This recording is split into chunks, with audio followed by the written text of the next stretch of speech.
Hey guys, welcome back to Medical Coding with Blue. It is Christmas in July. It is the weekend edition. Welcome if you are brand new to my channel. I am Blue. I'm a medical coder. I have been a medical coder for over 10 years. I really love sharing the things that I know with all of you. The tips, the tricks, the lifestyle to being a medical coder. So I hope you'll take a second, hit that subscribe button, hit the like button, and at the end, if this video helps you, I hope that you will share it. Okay, so let's get started. All right, so we are continuing on with the specialty talk, right?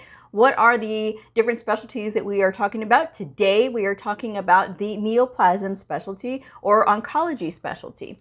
Now, I am going to be leaving lots of resources down in the description box below, like I did yesterday, for the respiratory, because I think that there's so much to these specialties, and these links are really going to help you. I know these links have helped me tremendously. Also, I wanted to let you guys in on a very special treat. I did include the link for the ICD-10 2020 guidelines, okay, down in the description box below. These are things that we have to know as medical coders backwards and forwards, and it is in a perfect link right there. So you don't even need the diagnosis book. If you don't have a diagnosis code book yet, you can still reference the guidelines, okay? So I have it all right there for you. All right, so now, when you hear hematology oncology, what does this mean? According to medicine.net, I will read the description. Hematology oncology, the diagnosis and treatment and prevention of blood diseases, hematology, and cancer oncology, and the research into them. Hematology oncology includes diseases such as iron deficiency anemia, hemophilia, sickle cell disease, and the thalassemias, leukemias, and lymphomas, as well as cancers of other organs. So sometimes you'll hear that, hematology oncology, and there you go. So I'm going to touch on a couple of things about oncology coding. It is vast, which is why I'm only going to do some broad strokes today. And then I am going to talk about what a cancer registrar is. You may have heard of that job description for medical coders, that they need cancer registrars. And I will be talking about that shortly. Okay, so the neoplasm section in the ICD-10 CM covers from C00 to D49. Okay, so all of your neoplasm codes are in that section. All right. The most important thing that you need to ask yourself is, why is the patient presenting for treatment? That is going to tell you what the sequence is going to be. Okay, there's many different sequencing scenarios. I'm going to touch on a few. Okay, if it is for chemotherapy, radiation, immunotherapy, then the encounter for that Z51, and then whatever the case may be, whether it's for chemotherapy, radiation, or immunotherapy, right? But it starts with Z51, is going to go first, then followed by the malignancy, whatever is being directed at that treatment, okay?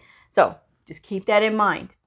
Now, the next little point that I wanted to bring up was, if the reason for the visit is for treatment directed at a secondary site like metastasis, then based on the documentation, of course, you're going to deduce this by looking at the documentation and really comprehending what it is saying. So the secondary cancer would be listed before the primary cancer, right? If that is what is being, if that is what the treatment is being directed at, the metastasis. So that is one of those little quirky rules that you got to learn. And it does get a little bit involved. Now, the book that I trust, and this is not an ad for Optum 360, but if you are watching Optum 360, call me, okay? I would love to team up with Optum 360. That's why I keep saying it. I'm putting it out in the universe, my people. Okay, I'm just saying. All right, Optum 360, they have, at the beginning of every section, they have a little bit of a breakdown, right? And they give you some examples on what to look at and what to code and things like that in the order that you should put it in. I'm telling you guys, Optum 360, the expert edition, is wonderful for ICD-10 CM. I love all the books from Optum 360. They often have lots of really good sales for books that are very helpful for medical coders. I really like their ICD-10 CM edition. I really do. I trust this book more than any other book that I have seen. I've seen only a few other publishers, and this is a book that I happen to really like. If somebody knows a better book out there, then by all means, let me know. But this is a book that I trust. There's so much information in it, and it really does break it down in very plain terms. And when it comes to oncology coding or neoplasm coding, this particular specialty, probably next to orthopedics, is one of the most involved that you are going to get out of most specialties. Now, most specialties, there are the things, there are the little quirky things to each specialty, but when it comes to neoplasm coding, you really have to be on top of your game. And especially when you are looking at why the patient is there, what is happening to the patient, what are they treating, and that kind of thing, because that is going to tell you what order. Plus, all the other little details. Is this a benign? Is it malignant? Is it in situ? Is it metastasized? What is it? So knowing those things and understanding those different definitions is going to lead you to different codes, okay? So this is why I tell you guys, you have to truly understand what you're reading. My first job as a medical coder was in a cancer therapy research center. So like I said, that was like being dropped into the deep end of the pool. That was really a really good boot camp learning. I mean, honestly, if I'm going to be honest with you, that was really some strong boot camp learning, because you learn quick about disease process and you learn quick about symptoms and versus the actual definitive diagnosis. So that is just what I wanted to say. I know I got a little sidetracked, but you guys understand. These videos are meant for information, and it is also meant for entertainment. So I try not to make these boring, and I try to make sure that I give you guys plenty of information. So if I get sidetracked, I get sidetracked. But at least this way you guys know other little fine details, and that is the point, okay? So anyway, I'm moving right along. But yes, Optum 360, if you ever get a chance to, I will leave the link for Optum 360 down in the description box below. So if you want to check out their books, what is it? Coder Desk Reference for Diagnoses and Coder Desk Reference for Procedures is really, really awesome. Just saying, okay? All right, and so moving on. Now, if the visit is for anemia that is associated with the malignancy, and again, that's going to go back to really understanding the documentation, okay? The treatment is only for the anemia. The malignancy is sequenced first, followed by the anemia. Okay, so that is anemia that is associated with the malignancy. There's different types of anemia. So again, making sure that the specific type is documented is really, really important, okay? And then the next little bullet point I want to talk about is there is also anemia that is caused by chemotherapy, immunotherapy, or radiation, which is, again, like I say, that is something completely different from anemia that is caused by the malignancy. So if it is caused by the chemotherapy or immunotherapy or radiation, in this instance, the anemia due to antineoplastic chemotherapy would be sequenced first, right? Followed by the malignancy, followed by the adverse effect of antineoplastic and immunosuppressive drugs, that code. So again, going back into the book and seeing those examples and really understanding what are we talking about here when we say that the patient has anemia and this patient is a cancer patient. Okay, the question is this anemia related to the malignancy or is it related to the chemotherapy? Again, that's one of those fine details that when you really start to dig into it, it does get very interesting because you will have to make sure that you're catching those little things, okay? The next one is dehydration due to malignancy. Now, if the patient is being treated only for the dehydration due to the malignancy, like with IV rehydration, that is all that is being done for this patient, then the dehydration is sequenced first, followed by the codes for the malignancy. So again, you have to ask yourself, why is this patient presenting for care? What is bringing the patient in? Is it something related to the malignancy? Is it the malignancy itself, or is it something else? So that is all where you have to learn. And then you have to learn about the follow-ups, okay? If this patient is in remission, or is this a follow-up? Do you have that Z08, which is a follow-up after completing therapy for malignancy? So be sure to look at that one if that is the reason that the patient is coming in, if they're no longer being treated and this is just a surveillance follow-up.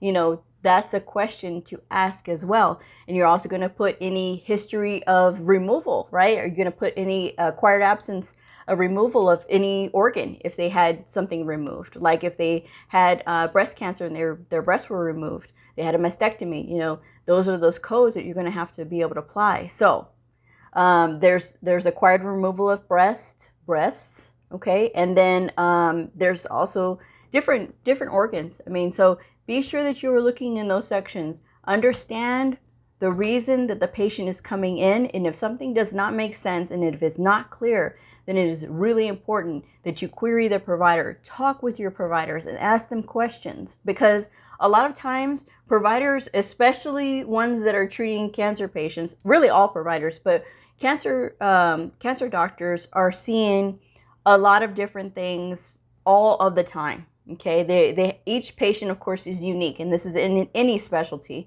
but particularly with cancer treatments, when they are having to treat the secondary malignancy, or they're having to treat this primary malignancy, or they're treating the patient for this or that. Again, making sure that everything is clearly documented is really important, because these are the things that this is what is going to drive a lot of this information that is for statistics. And of course, it is going to drive what is going to be paid for this patient as well. So that is something to keep in mind. Now, another thing I want to talk about is, what is a cancer registrar? So according to Wikipedia, a cancer registry is a systematic collection of data about cancer and tumor diseases. The data is collected by cancer registrars. Cancer registrars capture a complete summary of the patient's history, diagnosis, treatment, and status of every cancer patient in the United States and other countries.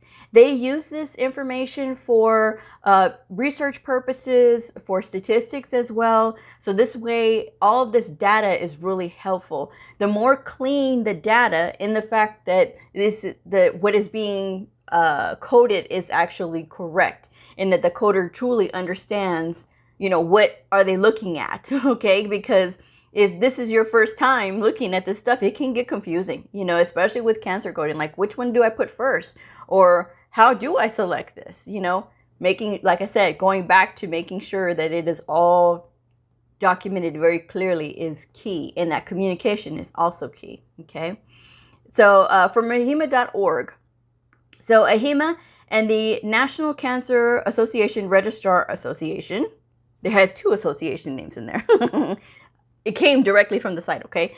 The NCRA collaborated to create online learning to enhance opportunities for burgeoning cancer registrars and to help students become eligible to sit for the NCRA's Certified Tumor Registrar, the CTR, certification exam. It is important to know that in 2015, facilities accredited by the Commission on Cancer, the COC, require all cancer case abstracting to be performed by a CTR. Okay, so this is a in-demand type credential.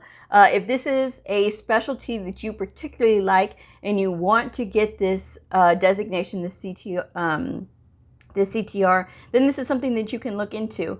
I will leave the link for AHIMA down in the description box below. I didn't see a cancer registrar credential for AAPC. I looked. If I missed it, let me know. I did, however, see that AAPC has what is called a Certified Hematology Oncology Coder, the CHONC. Okay, that's their designation for hematology oncology coders. So if you're interested in getting that certification with them, I will leave also the link for AAPC down in the description box below. But I wanted to let you guys know that there are plenty of really good, helpful websites that explain more about the diagnoses for cancer and for breaking down like what medications are being used. Guys, it is really important. I cannot stress this enough, to understand what medications mean what, okay? Now, there are some listed in the book in the appendix, right, of the ICD-10-CM Optum 360 book edition in the pharmacology section. But if you don't know what a particular medication is, like if it is an immunosuppressive drug or if it is a chemotherapy drug, then you need to look it up, okay? But again, there is some of this information in the Optum 360 book. There's also on the American Cancer Society and the American Society of Clinical Oncology. Both of these sites are very comprehensive. There is also cancer.net, which is approved by the American Society of Clinical Oncology for explaining it in more layman's terms what these different cancers are and what are some of the treatment options.